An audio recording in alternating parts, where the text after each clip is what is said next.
Kembali lagi di channel Balik Klik, dan pada video kali ini saya akan menampilkan sebuah acara tradisional atau budaya suku Sasak, yaitu acara Nyongkolan pengantin dari dusun Ld.Doda-Ld.Tampel desa Barabali kecamatan Batu Keliang ke Ld.Tampel Daya yang juga berada di kecamatan Batu Keliang. Sebelum lanjut, jangan lupa untuk mendukung channel Balik Klik dengan cara subscribe, like, comment, and share video ini. Nyongkolan adalah sebuah tradisi atau budaya Lombok di mana pasangan pengantin diiring beramai-ramai seperti seorang raja dan permaisurinya menuju rumah atau kediaman sang pengantin wanita, dan biasanya kegiatan ini dilaksanakan pada sore hari atau setelah sholat asar. Di sini terlihat ramai sekali, ratusan pengiring ikut memeriahkan kegiatan Nyongkolan ini, yaitu pemuda-pemudi atau teruna dedara, bahkan anak-anak, tokoh agama dan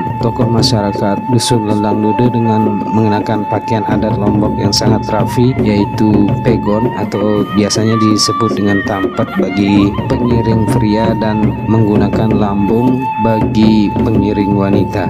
Iring-iringan pengantin ini juga diramaikan dengan tetabuhan musik tradisional khas suku Sasak, yaitu gendang belek, dan gendang belek yang digunakan pada kesempatan kali ini adalah gendang belek duyung mas yang berasal dari dusun Mertawaru desa Barabali kecamatan Batu Keliang.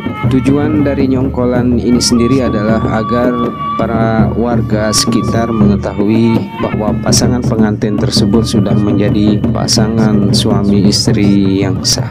Oke teman-teman, selamat menyaksikan video ini.